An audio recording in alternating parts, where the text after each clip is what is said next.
बड़ा घोटाला बता रहे हैं कि आप ये किया है? देखिएगा, उस वक्त ये 2018 में जब ये पब्लिश किया गया था तो उस वक्त करीब 150 करोड़ के बीच में था, लेकिन आज ये घोटाला करीब 600-700 करोड़ का हो चुका है। 600-700 करोड़ रुपए का घोटाला है जो आम आदमी पार्टी के वॉलंटियर्स को या आम आदमी पार्टी के नेताओं को जो है कि वो गया है। उस वक्त हमारे पास में कुछ प्रिंसिपल स्कूल्स के आए, उन्होंने बताया कि एक इसमें स्कॉलरशिप की भी काफ़ी प्रावधान था कि स्कॉलरशिप दी जाएगी। तो ये प्रिंसिपल्स हमारे पास में आए, इन्होंने ये रिटन में कंप्लेंट की कि ये आप चेक कराइएगा कि ये कंस्ट्रक्शन वर्कर तो है नहीं। कुछ लोगों को तो वो स्वयं जानते हैं कि ये बालक जो है इसके पिता क्या करते हैं, कोई फैक्ट्री का मालिक है, कोई व्यापार और कुछ कर रहा है। ये जो पेरेंट्स हैं, इनको उन्होंने कहा, देखा ये तो पेरेंट्स कंस्ट्रक्शन वर्कर है ही नहीं, और ये कहाँ रह रहे थे। अब ये देखिएगा, ये लोग वहाँ रह रहे थे जहाँ पे मकान की कीमत 1-1 करोड़ रुपया है। नमस्कार, नवक्रांति मीडिया में आपका स्वागत है। मैं हूं संदीप शर्मा। दिल्ली की सरकार, अरविंद केजरीवाल की सरकार, आतिशी की सरकार अपने आप को पूर्वांचल के लोगों का बहुत बड़ा शुभचिंतक वो कहती है, वो दावा करती हैं। और आज मेरे साथ मुनीश कुमार गौड़ हैं। वो बताएंगे आपको कि कितने बड़े समर्थक और कितने बड़े हित चिंतक, शुभ चिंतक जो हैं वो पूर्वांचल के लोगों के साथ में हैं। पूर्वांचल के लोग जो दिल्ली के शहर में, दिल्ली के विकास में एक अहम भूमिका निभाते हैं, और बहुत सारे लोग जो हैं उसमें कंस्ट्रक्शन वर्कर का काम करते हैं, यानी कि भवन निर्माण का काम करते हैं, सड़कें बनाते हैं, बड़ी बड़ी इमारतें बनाते हैं, और दिल्ली की स्लम बस्तियों में रहते हैं, झुग्गियों में रहते हैं, अनऑथोराइज्ड कॉलोनीज़ में रहते हैं। उनकी आर्थिक स्थिति को आप बहुत अच्छी तरह से जानते हैं, इसमें बड़ी संख्या के अंदर लोग हैं। लेकिन आज पूरा का पूरा कागज़ों का पुलिंदा लेकर बैठे हैं ज्वाइंट लेबर कमिश्नर, जो कि कभी दिल्ली सरकार में जो थे, और उन्होंने सरकार में रहते हुए जो इन लोगों के लिए पैसा था उसकी बंदर बांट की, और किस तरह से बंदर बांट की इसका पूरा का पूरा जीता जागता उदाहरण जो है ये दस्तावेज हैं। ये इतने बड़े दस्तावेज हैं जिसे अरविंद केजरीवाल, आतिशी की सरकार, दिल्ली की सरकार जो है वो नकार नहीं सकती है। अब इन दस्तावेज़ों में कितना दम है वो Munish Kumar Gaur, joint labour commissioner, जो कि रिटायर हुए हैं दिल्ली सरकार से ही, अपने ही सरकार के खिलाफ रहते हुए उन्होंने कहा था कि ये नहीं चलेगा, और इन्हीं से बात करते हैं। उन्होंने खुलासा किया था, और आज कुछ और दस्तावेज़ लेकर जो है वो आज उन्होंने एक प्रेस वार्ता जो है वो कॉन्स्टिट्यूशन क्लब में की है, उन्हीं से बात करते हैं। गौड़ साहब, आपका बहुत बहुत स्वागत है एनकेएम न्यूज़ में। ये बहुत बड़ा दस्तावेज आप लेकर आए हैं। ये क्या है पूरा का पूरा मामला जो कि कंस्ट्रक्शन वर्कर्स के साथ में जुड़ा हुआ है? देखिए, जब अन्ना के आंदोलन से ये शुरुआत हुई थी तो हमने सबने विश्वास किया था कि ये कुछ करेंगे जनता के लिए, जनसाधारण के लिए। बड़ी ईमानदारी की बात की थी, लेकिन जो हमारे समक्ष अब आ रही हैं चीज़ें, और पहले से आ रही हैं, ये मैं, क्योंकि I was there in the labour department for 32 years. मैं एम्प्लॉयज़ कंपनसेशन कमिश्नर रहा, मैं वेलफेयर कमिश्नर रहा, मैं जॉइंट लेबर कमिश्नर रहा, और सरकार में एज एन गवर्नमेंट अथॉरिटी भी रहे। तो उन दिनों में, क्योंकि जब हमने देखा कि इतना ही भीड़ भड़क्का जो है रोज़ रजिस्ट्रेशन के लिए आ रहा है, तो हमने उन कुछ भीड़ को बात की तो पता चला कि वे तो कंस्ट्रक्शन वर्कर है ही नहीं, और उनको ये कहा गया है कि उनको अगर मज़दूर लिखकर या हेल्पर लिखकर या इलेक्ट्रीशियन लिखकर या प्लम्बर लिखकर कुछ पैसा मिल जाएगा तो वो हम आपके फॉर्म भरवा देंगे। तो ये शुरुआत होती है 2014-15 में, जब इनकी सरकार आती है। इन्होंने देखा कि पैसा बहुत है, उस वक्त करीब 1800 करोड़ रुपया था। 1800 तो फंड के अंदर था। ये फंड जो होता है इकट्ठा कैसे होता है, जितने भी निर्माण के कार्य होते हैं उसमें 1% जो कंस्ट्रक्शन का होता है, सपोज 100 करोड़ की कंस्ट्रक्शन हुई तो 1 करोड़ रुपया इस फंड में जाता है, कंस्ट्रक्शन फंड में। तो कंस्ट्रक्शन फंड ये जो जनरेट हो जाता है, ऐसे ये 1800 करोड़ रुपया था उस वक्त। 2000 वेलफेयर के लिए होता है, ये मजदूरों के, ये कंस्ट्रक्शन वर्कर्स के लिए ही है मात्र, क्योंकि ये सेस कहलाता है। ये कंसोलिडेटेड फंड ऑफ इंडिया में नहीं जाता है, इससे कोई और स्कीम नहीं बन सकती है, किसी और को नहीं दिया जा सकता है। जैसे एजुकेशन सेस होता है, वो सिर्फ एजुकेशन के खर्च होता है, ये इसी तरह से कंस्ट्रक्शन वर्कर के लिए खर्च होना था। लेकिन इनको ये लगा कि यहाँ पर तो पूर्वांचली, यूपी से और राजस्थान से कुछ लोग आते हैं कंस्ट्रक्शन के लिए, राजस्थान के पत्थर के लोग आते हैं, पत्थर का काम करने के लिए आते हैं, कुछ जो उड़िया लेबर है वो प्लम्बिंग के काम में अच्छी माहिर है वहाँ से आती है, फिर उसके बाद में अपना जो आपके बिहार से और झारखंड से ये जो लेबर आ रही है, बड़ी बड़ी साइट पे आपने देखा होगा कि एक इसमें टर्मिनोलॉजी होती है जमादार, जो जमा करता है लेबर को और लेके आता है दिल्ली में। अब ये लोग क्योंकि दिल्ली के वोटर नहीं थे, तो केजरीवाल जी ने कहा कि हमारे किस काम के, इनको रजिस्ट्रेशन क्यों कराए। तो इन्होंने कुछ यूनियन जो थी उन्होंने उनको सत्यापन का अधिकार देकर उनसे रजिस्ट्रेशन कराने शुरू कर दिए। तो भाई ये यूनियन का आदमी है, ये काम करने वाला आदमी, उससे वो वेरिफिकेशन ले लिया, ठीक है। और ये यूनियन भी जिनकी रजिस्टर हुई वो भी आप पार्टी के आदमी थे। अच्छा, तो अब बताइए कि वर्कर का रजिस्ट्रेशन करना है, कंस्ट्रक्शन वर्कर जो है, लेकिन इन्होंने जो किया वो आप पार्टी के जो वॉलंटियर्स थे उनको यूनियन खुलवा दी। सबसे पहले तो गोपाल राय जी ने खुलवाई एक यूनियन, श्रमिक संगठन यूनियन थी। तो अब उन्होंने जब ये यूनियन खुलाई तो उन्होंने खुल के रजिस्ट्रेशन करने शुरू कर दिए। और रजिस्ट्रेशन भी करने का तरीका क्या बनाया कि एमएलएस के एमएलएस के घरों पे, उनके ऑफिसेस पे इन्होंने कैंप्स लगाने शुरू कर दिए। कुछ कैंप उन्होंने चौक पे लगाने शुरू कर दिए और चौक पे इन्होंने अपना प्रचार किया कि केजरीवाल सबको पैसा बांट रहे हैं, मजदूर कार्ड बन रहा है, लेबर कार्ड बन रहा है। तो अब किसी को नहीं मालूम नहीं कि लेबर कार्ड और कंस्ट्रक्शन वर्कर्स का कार्ड में कितना फ़र्क है। तो उसमें इन्होंने उस माध्यम से लोगों को इकट्ठा किया और उनके रजिस्ट्रेशन कर दिए। जब ये रजिस्ट्रेशन चल रहे थे तो इसका खुलासा हमने यथावत मैगजीन के में किया था। ये यथावत मैगजीन है, ये किया था। और कोई उस वक्त कहा जाता है कि मीडिया को एडवर्टाइजमेंट इतना जाता था कि कोई भी इसको खबर को लेने को तैयार नहीं था। अच्छा, काफ़ी लोग आए, उनको हमने कागज़ भी दिए, बताया भी कि कुछ घोटाला चल रहा है, तो ये घोटाला कहीं किसी और पब्लिशिंग हाउस में जो नहीं आया। तो ये हमने अपने कार्यकाल में, ये मेरा चित्र है, इसमें निर्भीक अधिकारी कहा गया है। जब ये हमने घोटाला खोला तो इस वक्त 5,39,000 जो फॉर्म थे वो रद्द हुए। 5,39,000 ये छोटी संख्या नहीं है, क्योंकि एंटी करप्शन में एक कंप्लेंट होती है कि जब हमसे किसी ने पूछा तो हमने सारे ब्यौरा दिया उनको कागज का कि यार रुकवाइए इसको, क्योंकि पैसा तो आपका मेरा सबका है ना। तो जो पब्लिक का मनी है वो ऐसे गलत हाथों में क्यों जाए और गलत पर्पस के लिए क्यों जाए।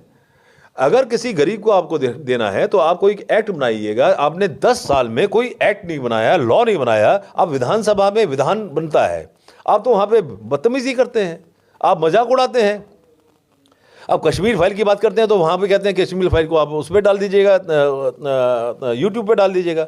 आप उसको टैक्स फ्री नहीं करते हैं। लेकिन जब विधान बनाने की बात आती है तो आपका जो संख्या एक भी नहीं है कि नया कोई इन्होंने विधान बनाया हो कर्मचारियों के फेवर में। यानी आपके कहने का मतलब है कि दिल्ली सरकार जो अपने आप को बहुत बड़ा हित चिंतक मानती है गरीबों का, आम आदमी का, आपका कहना है कि उन्होंने कुछ नहीं किया और उनके इस पैसे का जो आप बता रहे कितना बड़ा घोटाला बता रहे हैं कि आप ये किया? देखिएगा, उस वक्त ये 2018 में जब ये पब्लिश किया गया था तो उस वक्त करीब 150 करोड़ के बीच में था। लेकिन आज ये घोटाला करीब 600-700 करोड़ का हो चुका है। 600-700 करोड़ रुपए का घोटाला है जो आम आदमी पार्टी के वॉलंटियर्स को या आम आदमी पार्टी के नेताओं को जो है कि वो गया है। उस वक्त हमारे पास में कुछ प्रिंसिपल स्कूल्स के आए, उन्होंने बताया कि एक इसमें स्कॉलरशिप की भी का भी प्रावधान था कि स्कॉलरशिप दी जाएगी। तो ये प्रिंसिपल्स हमारे पास में आए, इन्होंने ये रिटन में कंप्लेंट की कि ये आप चेक कराइएगा कि ये कंस्ट्रक्शन वर्कर तो है नहीं। कुछ लोगों को तो वो स्वयं जानते हैं कि ये बालक जो है इसका पिता क्या करते हैं। कोई फैक्ट्री का मालिक है, कोई व्यापार और कुछ कर रहा है। ये उन्होंने जब उनको मालूम पड़ा कि ये ऐसे पैसा बढ़ सकता है, अब देखिएगा कि ये 2012-13 में ये मजदूरों की संख्या एक स्कूल के अंदर ये 23, 10 और 21 की आ रही है। ये अचानक 2013-14 में ये बढ़ के 151 हो जाती है। 151 हो जाती है। हाँ। जो 10 की संख्या थी वो 151 हो जाती है। ये जो है मैं बताऊं, ये जो लेटर भी लिखा है, ये कोई वो नहीं प्रिंसिपल ने लेटर लिखा है, ये किसी प्राइवेट स्कूल ने लिखा, बल्कि गवर्नमेंट सर्वोदय विद्यालय ने ये पत्र लिखा है। ये बहुत बड़े कागजात हैं जो ये बताते हैं कि किस तरह से जो है अचानक मजदूरों की संख्या जो है वो एकाएक सरकार में केजरीवाल के आने के बाद जो बढ़ जाती है, और बहुत सारे लोग जो हैं वो बता रहे हैं कि ये मजदूर हैं ही नहीं, और लेकिन मजदूर बनकर जो है उनको पैसा जो है वो उनको आवंटित किया गया है। जी। तो उस वक्त हमारे सेक्रेटरी लेबर थे मिस्टर सतीश माथुर। इन्होंने 2015 में जब इन्होंने घोटाला शुरू किया तो 4 मई 2015 में ये पत्र किस ऑर्डर निकाला कि इसमें इन्वेस्टिगेशन होना चाहिए, और एक टीम गठित की। टीम में कौन लोग थे? वीके सिंह, ये लेबर ऑफिसर हैं, वीके राव, ये लेबर ऑफिसर हैं, मनीष ठाकुर, ये इंस्पेक्टिंग ऑफिसर हैं, ये राजेश कुमार इंस्पेक्टिंग ऑफिसर हैं। इन लोगों की टीम गठित की कि आप जाइए, जो हमारे पास में फॉर्म आ रहे हैं इनका सत्यापन देखिएगा, करिएगा कि ये वाकई कंस्ट्रक्शन लेबर है या नहीं है। फिर उनकी एक रिपोर्ट आती है, रिपोर्ट में उन्होंने बताते हैं कि काफ़ी मात्रा में ये रिपोर्ट है, report regarding verification of actual profession of parents of school applicants applied for financial assistance for education under rule 281 of the rule of the act। अब इसमें ये जो पेरेंट्स हैं इनको उन्होंने कहा, देखा ये तो पेरेंट्स कंस्ट्रक्शन वर्कर है ही नहीं, और ये कहाँ रह रहे थे? अब ये देखिएगा, ये लोग वहाँ रह रहे थे जहाँ पे मकान की कीमत 1-1 करोड़ रुपया है। बहुत बढ़िया, समझ में आ रहा है जी पूरा का पूरा। ये आप समझिए, बड़े आसान शब्दों में समझिए, स्कूल में पढ़ने वाले बच्चे जिनको ये फाइनेंशियल असिस्टेंस दी जाती है वो मजदूर है ही नहीं, जिन मकानों में रह रहे हैं उनकी कीमत जो है वो अच्छी खासी है। ये साल 2015 के अंदर जो है ये सब चीज़ें तब भी ये चल रही हैं, ये वेरिफिकेशन उसके बाद आती है।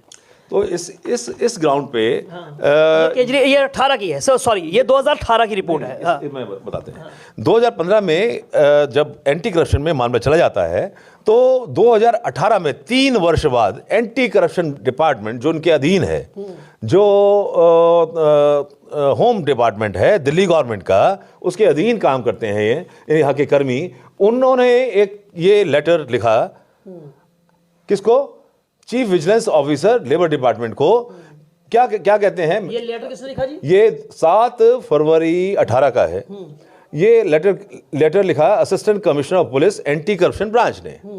ये इनका कहना है, in view of the above fact and circumstances you are here therefore requested to approach local police station for appropriate necessary legal action for each individual case for at local police. अब बताइएगा, उससे पहले क्या कर रहे हैं यहाँ पे? हालांकि एंटी करप्शन में एक SHO बैठते हैं और वहाँ पुलिस स्टेशन होता है, ये केस असल में वहीं रजिस्ट्रेशन हो जाना चाहिए था। उससे पहले कह रहे हैं, on perusal of the inquiry report and the file mentioned above it has been found that prima facie offences of IPC have been committed by the beneficiaries by obtaining fake bogus construction worker certificate and getting financial benefits. Anti corruption department ने ये माना कि ये benefit गलत आदमियों के पास जा रहे हैं, और इसमें हमने पाया है कि ऐसा ये गलत रजिस्ट्रेशन हुए हैं और उनके पास बेनिफिट जाने शुरू हो गए हैं। अब इसके बाद में जब डिपार्टमेंट ने करीब 80 कंप्लेंट इस तरह की जब SHO के यहाँ की ही, लोकल SHO के यहाँ की, तो उसके बाद में ये 80 कंप्लेंट ये हैं। ये SHO भरत नगर है। इनको कंप्लेंट कब की गई? 28/5/18 को, 28 मई 18 को, और तब से ये कंप्लेंट लंबित है।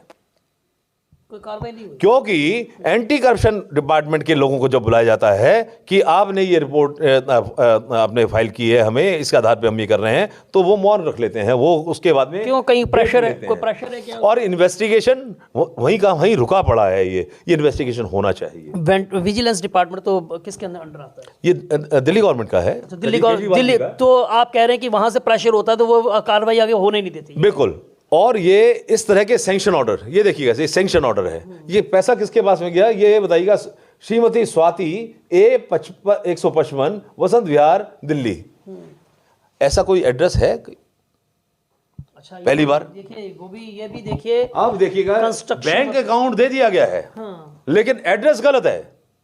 वसंत विहार में A155 नहीं है, अच्छा, ये बोगस एड्रेस के ऊपर A1 है, A2 है, इस तरह के ब्लॉक्स हैं वहां पे, लेकिन ये 155 नहीं है। इसी तरह से ये 30,000 रुपया गया है 30,000 रुपये उनके अकाउंट में।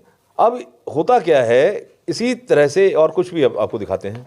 ये है राजुद्दीन RZ 11/234, गली number 4, Jagdamba Vihar, west Sagarpur, south west Delhi.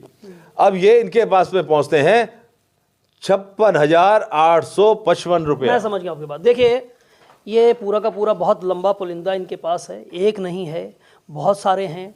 आप जाइए, रजिस्ट्रेशन करवाइए, एक यूनियन से जो है वो वेरीफाई करवा लीजिए कि आप लेबर हैं, आप कंस्ट्रक्शन वर्कर हैं, आपने सर्टिफिकेट लिया, आपने डिपार्टमेंट में दिया, और वहाँ पर वो बेशक पार्टी के कार्यकर्ता हैं, पार्टी के वॉलंटियर्स हैं, और किसी के खाते में 50,000, किसी के 60,000, किसी के 30,000। और ये मिलना पैसा किसको था? आसान शब्दों में समझिए, ये पैसा मिलना था वो जो असल में लोग हैं, उनको तो इसका बेनिफिट नहीं मिल पा रहा। और ऐसे लोग जो व्यापारी हैं, जिनका काम धंधा ठीक ठाक है, या जो खाली बैठे जो है, बाकी का धंधा जो है उनका राजनीति से चलता है, ये उस तरह से इनका आरोप है। और ये देखिए, ये एक सरकारी पद पर रहे हुए व्यक्ति हैं। जब इन्होंने ये गड़बड़ घोटाला देखा, उस समय भी इन्होंने आवाज़ उठाई, लेकिन उनका कहना है कि उस समय इस खबर को जो है वो तरजीह जो है वो नहीं दी गई। अब फिर वो इस मुद्दे को उठा रहे हैं दिल्ली सरकार के। एक और मुद्दा है, एक SHO मोतीनगर को कंप्लेंट जाती है। ये कंप्लेंट जो है, बसई दारापुर में एक फैक्ट्री चल रही है, उसके बच्चे को 10,000 रुपये महीने की स्कॉलरशिप दी जाती है। मैं समझ गया, ऐसे बहुत सारे मामले हो सकते हैं। फैक्ट्री मालिक का बच्चा जो है वो भी इसमें फ़ायदा ले रहा है। ये वही है कि जो जिनको चाहिए, जिनके लिए ये योजनाएं बनाई गई हैं, उनको तो योजनाओं का लाभ नहीं मिलता है, बल्कि योजनाओं का लाभ ऐसे लोग उठाते हैं जो सक्षम हैं, जो साधन संपन्न हैं, और जो गरीब के बच्चे हैं, जो साधन विहीन हैं, जिनको वाकई ये इसका फ़ायदा मिलना चाहिए, ये फ़ायदा उन तक नहीं पहुंच पाता है। और ये एक बहुत बड़ा खुलासा जो है ये करते हुए जब ये मामला दिखाई दे रहा है। हम उठा रहे थे 2017 में हमने उठाना शुरू किया, तो उस वक्त यूनियन जो थी, आप पार्टी की यूनियन, उनमें 4 व्यक्तियों ने हमारे ऊपर अटैक तक किया। इसकी FIR ये है, जिन 4 यूनियन के खिलाफ, सो कॉल्ड यूनियन, इनके पीछे कोई 4 आदमी नहीं है, ये सिर्फ 2 आदमी पेपर पे यूनियन बनी हुई है। यूनियन पेपर पे है। इनसे कहा जाए कि आप कंस्ट्रक्शन वर्कर को खड़ा कीजिएगा हमारे सामने, ये किसी कंस्ट्रक्शन वर्कर को खड़ा नहीं कर। जब आप अधिकारी थे तब आपके ऊपर अटैक हुआ? जी, और ये अभी भी 30,000 कोर्ट में लंबित है मामला, और ये 4 यूनियन के खिलाफ है जो आप पार्टी की यूनियन थी, उनसे संबंध रखती थी। इसी तरह से कुछ जब ये सब मामला चल रहा था, अटैक होने के बाद में अधिकारियों ने चिट्ठी लिखी, किसको? सेक्रेटरी लेबर को। कॉपी किसको दी? लेफ्टिनेंट गवर्नर को, चीफ सेक्रेटरी को, मंत्री जी को, कि ये हम इसमें लिप्त नहीं होना चाहते हैं। ये क्योंकि यहां पर डिटैच, हमें इसमें कहा जा रहा है, detachment of officers and officials of labour department from Delhi building and other construction board, function of registration and renewal of beneficiaries card and processing of the claims, हमें इसमें से हटा दिया जाए। देखिए, मैं अब एक चीज अब देखिएगा कि क्या कभी इतने अधिकारी इस तरह से हस्ताक्षर करके ये कह सकते हैं कि हम काम नहीं करेंगे? काम क्यों नहीं करेंगे? ये इसमें कह दिया गया कि ये करप्शन हो रही है, यहां पे हम नहीं काम करेंगे। अच्छा, क्योंकि ये बोर्ड का मामला है, तो आप बोर्ड के नहीं, बोर्ड के अधिकारियों से काम कराइए। हम श्रम विभाग के अधिकारी हैं, हमें काम क्यों सौंप दिया है? अच्छा। और आपकी जानकारी के लिए, आज तक बोर्ड के पास में आज 4500 करोड़ रुपया है, लेकिन एक भी रेगुलर वर्कर यूपीएससी या स्टाफ सिलेक्शन बोर्ड से इन्होंने रिक्रूट नहीं किया है, और ये सेक्शन 19 का वायलेशन है। सेक्शन 19 क्या कहता है? Secretary and other officers of the board, the board shall appoint a secretary and such other officers and employees as it considers necessary for the efficient discharge of its function. इन्होंने क्या किया कि 150 व्यक्तियों को ठेकेदारी प्रथा के अंतर्गत रोजगार दे दिया। ये वो गवर्नमेंट है, ये वो गवर्नमेंट है, ठेकेदारी प्रथा को जो है ये वो गवर्नमेंट है जो कहती थी कि हम ठेकेदारी प्रथा को हटाएंगे, और दूसरी तरफ इन्होंने 150 व्यक्तियों को। चलिए मैं कंक्लूड करता हूं। गौड़ साहब भी उन अधिकारियों में शामिल हैं जिन पर जो है वो अटैक हुआ, जिन पर हमला हुआ। वैसे सरकार में पहले भी आपने ऐसी कई घटनाएं सुनी होंगी जिसमें चीफ सेक्रेटरी साहब, मुख्य सचिव साहब अशोक प्रकाश जी के ऊपर जो है, अंशुल प्रकाश जी के ऊपर जो है वो आरोप लगा था, उन पर आरोप लगा था, इन पर के पूरे केजरीवाल मंत्रिमंडल के ऊपर आरोप लगा था कि उन्होंने बिठाकर उनके सामने बदतमीजी की है, उनको बंद कर लिया। अगर पूरा हमारा मामला जो है खूब सुर्खियों में ये मामला तूल पकड़ा था। बहुत सारे ऐसे अधिकारी इसलिए हाथ खड़ा कर देते हैं कि भैया ये लीगल काम है, हम इस काम के अंदर शामिल नहीं होंगे, भाई कल इंक्वायरी होगी, वेरिफिकेशन होगी, हम फंस जाएंगे, कल इस चीज़ की जांच होगी। लेकिन साहब राजनेता हैं तो राजनेताओं को तो इस बात का डर नहीं होता ना, उनको तो भाई किसी ना किसी तरह से चुनाव लड़ने हैं, तमाम चीज़ें हैं, तो वो इस तरह की चीज़ें जो है वो सामने जो है वो देख सकते हैं कि पूरा जो घालमेल गड़बड़ घोटाला जो है वो किस तरह से होता है, किस तरह से जिन लोगों को फ़ायदा मिलना चाहिए उनको फ़ायदा नहीं मिला है। और आज इसका खुलासा जो है वो मुनीश कुमार गौड़ जो है वो करते हुए दिखाई दे रहे हैं। अब हालांकि आने वाले दिनों के अंदर इसका क्या असर होता है वो देखने वाली बात होगी। संदीप शर्मा, नवक्रांति मीडिया, दिल्ली।